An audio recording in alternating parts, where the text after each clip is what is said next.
Mabonsa na po ka barangay sa Mandaue City ang nakasinati og halapad nga pagbaha kagabi ato sa pagbundak sa kusog nga pag-uwan. Sa usa ka dapit lapas ganis taho ang gitas-on sa tubig. Anang live report ni Nico Sereno. Nick.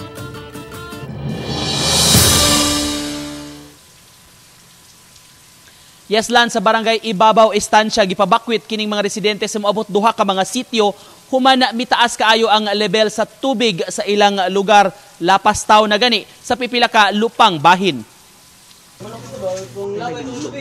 Mga alas 12 sa udto kaganiha kini ang naabtan namo sa sudlunon nga bahin sa Ibabaw Estancia. Napugos pag-ubog sa baha ang mga residente aron maabot ang ilang balay. Nahubas-hubas gamay na gyud hinuon kini itandi kagabi kundi intaas kaayo ang level sa tubig. Lapos sa tao.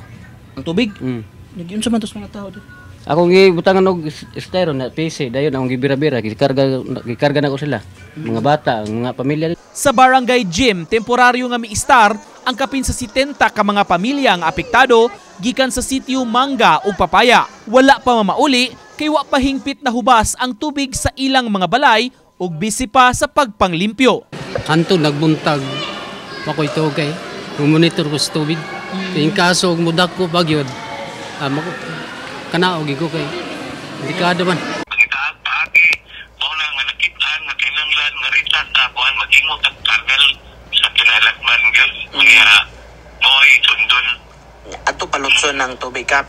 Yes, ato palutson ang tubig ato sa Nick. Kaya kaning culvert na karaan sa Ibabaw Estancia sa Nick since pagsubot pa layo pa kay 1960s, 1970s pa rin nga culvert.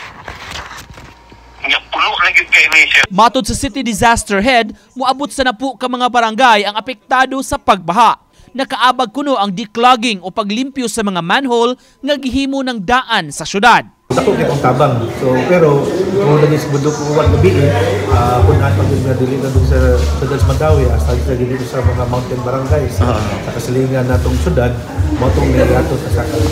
Samtang pasabot sa Pag-asa Visayas, sud sa duha ka oras kagabi, alas 8 hangtod sa alas 10, miabot sa 54 mm per square kilometer ang gibundak nga uwan. Umuabot sa 270,000 ka mga baril sa tubig. Consider na ni as heavy to intense rainfall category or level ng intensity.